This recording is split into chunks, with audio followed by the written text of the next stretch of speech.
Alam nyo hanggang ngayon nagtatrabaho siya. Ang service niya lang motor na hulugan. Pero kami na mga bilog na nagtuloy-tuloy, ngayon nakasasakyan na kami. Para sa mga.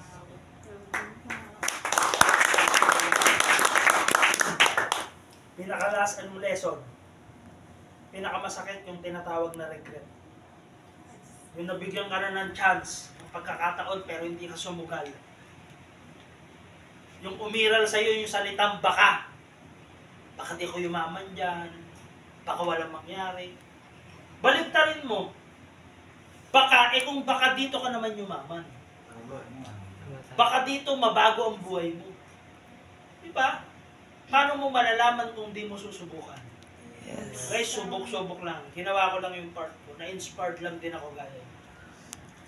Diba? And dito naman, grabe naman yung binalik sa amin. Ngayon, mag-asawa kami. Naka-sports ka kami parehas. Yes. Hindi lang yan. Siyempre, ito yung mga collection ko ng mga rubber shoes. Wow. Sa mga collection ng mga big bike, may mga rubber shoes ako.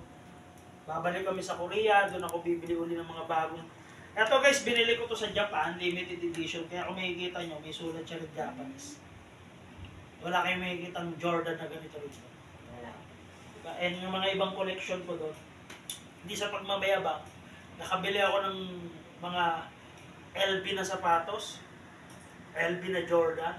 Ang halaga niya is 100,000. Pinakamahal na sapatos ko dyan, isang pair na sapatos, 160,000.